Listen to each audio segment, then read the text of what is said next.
Good morning everyone, and welcome back to our channel. Still working on our tutorial, and we are approaching what is the true programming of a lathe, thus the execution of a sensible mechanical part. Before we start making a program consisting of roughing, grooves and threads, we need to take two notes that remind me of one thing. We must at least have some knowledge about why and how to use one tool over another. Now, I don't know if you have ever seen a catalogue from a company like Cormat. I mention several names because I don't want to advertise anyone. Ecco, Tungaloy, Vidya, Nicco tools, there are thousands of them. They have a myriad of turning tools or inserts. I hope that anyone taking a course knows at least that to work in turning, it is necessary to hold the piece with a tool that mounts an insert, generally made of carbide, to remove the chip. Now, the first question that a programmer must ask is, what type of tool should I use? A simple small example. In our examples, we had 15 degrees. Can I ever do this turn with a square insert that has 5 degrees? No, I will never be able to do it. So I will have to use, for example, a tool with 35 degrees or 55 degrees, which allows descending without working from the back, thus without removing more material in this area. So I can't explain everything that concerns tools, but at least the basic shapes. So the first one, the most well known, is the 480 degree insert with two useful cutting edges, or four if it can be turned at 80 degrees, and two recovery edges that can be used for turning bars. This is the typical insert used for roughing. This insert is usually called CNMG or CCMT. What is the difference? Now I will explain it to you. CCMT then normally inserts, if turned and viewed from the front, present two possibilities: a rectangular section or a section that we can call a bowl, where the cutting edges are. The CNMG is made like this. So if we look at it in perspective, we will see that we can use 4 cutting edges on this face and just as many on the other, meaning it is indeed reversible. The CCMT, which are called positive tools, is not reversible and can only be used on one face. It goes without saying that this is the best solution for finishing and this one for roughing. So let's look at them briefly. I have an example with me and I will show it to you. First I will draw the square, so 4 corners at 90 degrees. SNMG sometimes also changes this last letter to SNMA, which means it is flat, without a chip breaker for cast iron, or SCMT. Here I have an example of SNMG. Let's try not to mess up with the camera. SNMG is this one, and SCMT, okay? I hope the camera focuses. If I turn the SNMG, you will see that it is exactly identical. If I turn this one, you see that there was no chip breaker. Because look, if you can see them, I will place one next to the other, because the black one, the dark one, is the SNMG. You see that it has a perfectly rectangular section, while the SCMT is not a small insert that I use a lot. To a trapezoidal section from an isosceles trapezoid, because this little camera here can only be used from this side. Okay, for every type of turning insert there is always its negative version and its positive version. Negative is preferred for roughing operations which require sturdiness, while positive is preferred for finishing or the material. For example, with aluminum we only work with positive inserts, except for a few exceptions. There is always an exception that confirms the rule. Okay, then we have the TN MG triangular. I'm going from memory, but I wrote TCMT. I didn't make a mistake. TCMT, which is its positive version. I always write the negative version above, which has 6 cutting edges in this case. TCMT has 3 cutting edges, only those above. Then we have what I love, the DN MG, which has 55 angles. These 2 cutting edges are completely unusable. DN MG, DC MT is its relative, positive. And finally, we have 35 degrees. So 35 degrees here, 2, 35 degrees, obviously. This is also 55 degrees over here, 2 unusable tools, VNMG or VCMT. I don't know if you noticed. I worked many years in cast iron. In fact, I always remember the negative version by heart and never the positive, because when working with cast iron, the negative tool is the most used. Obviously, there is a whole series of tools for special operations that are not standardized with ISOMO standards. Each manufacturer has its own. The small tools for grooves are inserts that allow working in one direction only.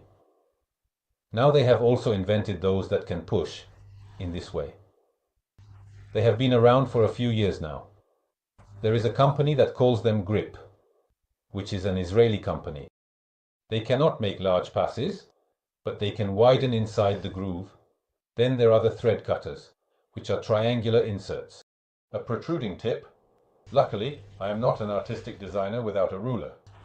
The thread cutters, and then all the various tips and inserts, and so on. The tips and inserts mount inserts like the SNMG, but they give them a special coding, and they are drilling tips. An interesting thing to know when you read the code of a tool like CNMG, G for example, is that it is followed by 12, 04, 08. These numbers have a meaning, significance, and importance in pairs. 12 is the diameter of the inscribable circle within the shape, so this distance will be 12 and defines the size of the inserts. There are inserts of 8, 12, 9, and 19. And for heavier machining, there are also larger inserts. So don't worry, those also exist. 4 is this thickness, 0. 8 enlarges the tip of my tool. 0.8 is the tip radius and is for us one of the most important pieces of information in turning, because we define the feed rates from there. Then you will find letters, and each manufacturer has its own. I will give an example with Coromat because I know it well. PF, PM, PR define the geometry, the shape, of this figure that you see above, which is called the cutting edge. PF are usually cutting edges for finishing, PM for medium roughing, and PR for heavy roughing. However, these are things you will need to learn from the catalogs, along with your tool supplier. Know that not everyone has entered workshops, and I asked for an insert for cast iron, and they told me that they only look at the shape. It's not that we use just any material. In fact, every material, and even every application, has its own insert. There is no absolute best insert, because the machine can also make a difference. However, we need to try to optimize the insert for the processing we are going to do. And here, guys, only experience is required. In front of a screen, I can only give you a very general overview, and then there will be a number, 40, 25, 43, 25, that will determine the material, the type of powder, because these pressed powders are crucial. Whether ceramic or quality insert that we are going to use, from here we understand if it is an insert for super alloys. Therefore, heat-resistant steel, aluminum, cast iron, so material that does not produce chips, like steel, and so on. Here we have what is a standard description of an insert. This is a rhombic, 1, 12 meter high, 4, 0.8 tool radius, PF, so for finishing. I shot it at home. I don't remember, it was 42. Now we are at 43.25, if I remember correctly.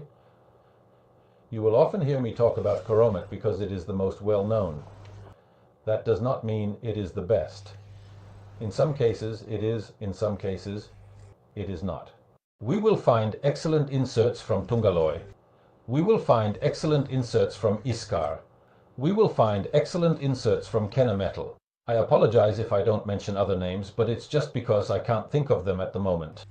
Then there are special ceramic inserts, and there we can mention SPK.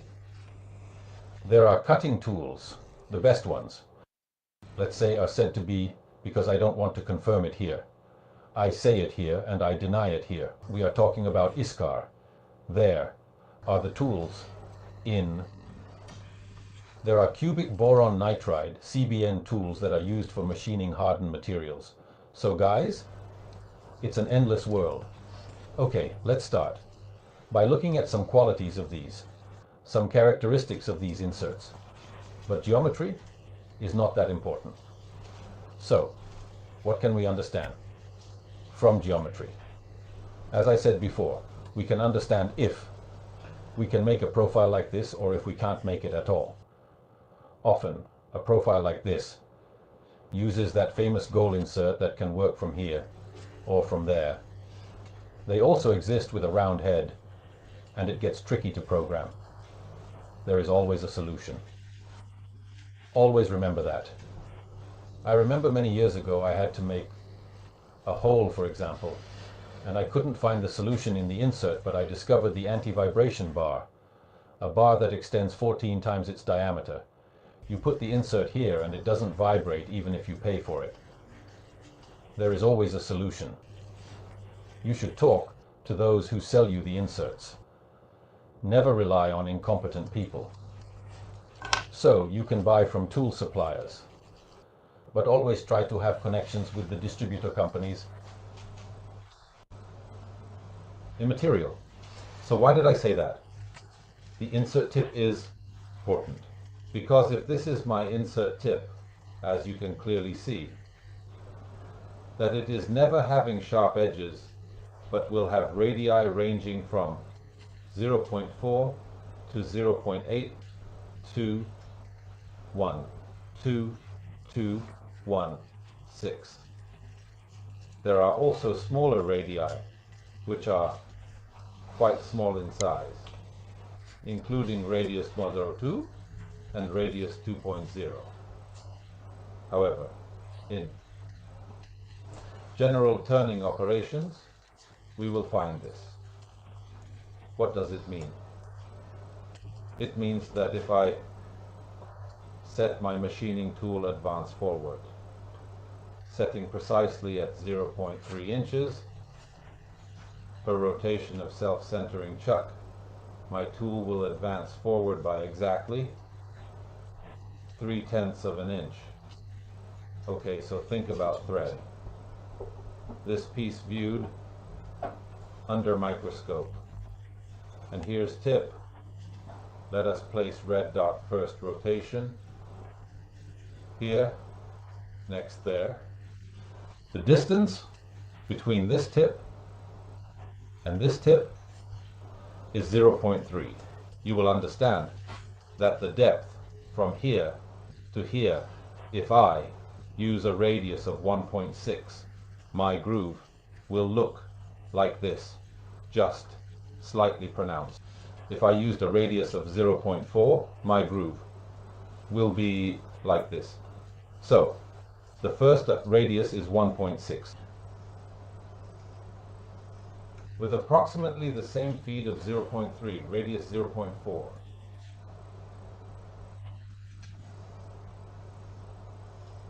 When we use the roughness gauge, which is the expert's roughness meter, obviously here, my gauge will pass smoothly, and here it will bounce. This is the roughness that we will achieve, explained in simple terms. There is also a formula to calculate roughness in turning, but I do not intend to explain to you because I find it utterly ridiculous to work with formulas. Why is that? Because this is fine. As long as excuse me if you are technicians and think that, and maybe I contradict you, do not want to offend anyone, but roughness varies.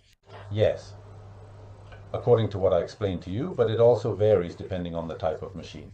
The fact is that if you work on an ASA 6, ASA 8 or ASA 11 on a new machine with valid bearings, depending on the material, whether it is well cast or poorly cast, and the type of cutting edge, roughness is something that should not be calculated with formulas but measured in the technical office with a roughness gauge you trust. The important thing is to understand how it works.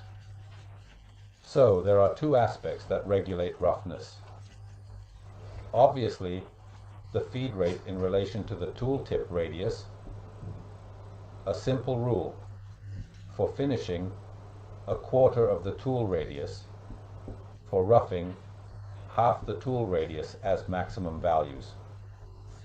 So, I'm not saying that if you use a radius of 1.6, you will achieve a feed rate of 0.8 as maximum values.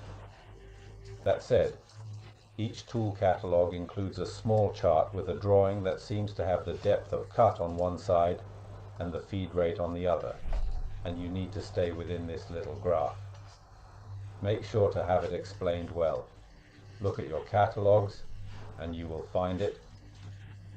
However, it is important to understand how roughness works and to have an idea. So, if I want to do a finishing with a radius of 0.8, I will set it to 0.2 for finishing. Okay, let's start like this. Then I go to a technical office, have the roughness measured, check the drawing, and see if I'm within the limits. Additionally, I will conduct a study on the drift of tool life.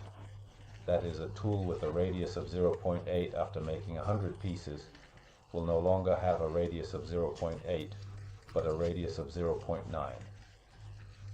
This does not mean that the roughness will improve because it will wear out, so that also needs to be done.